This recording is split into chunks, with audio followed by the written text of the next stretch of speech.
সুপ্রিয় দর্শকবৃন্দ, এই হলো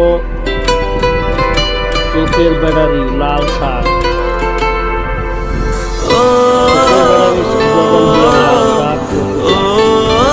নিয়মিত কচু শাকের ভর্তা খাবেন, আপনার চোখের জ্যোতিগুলো ভালো থাকবে।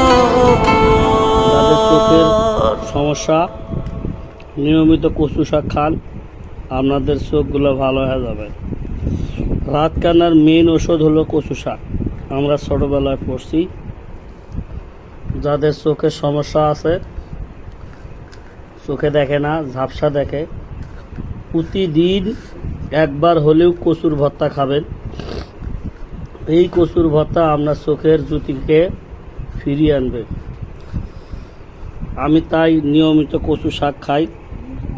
40-45 বছরে এখন পর্যন্ত চশমা লাগে নাই।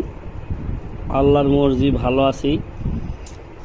চোখের জ্যোতিটা আল্লাহর ইচ্ছায় এখনও ভালো আছে।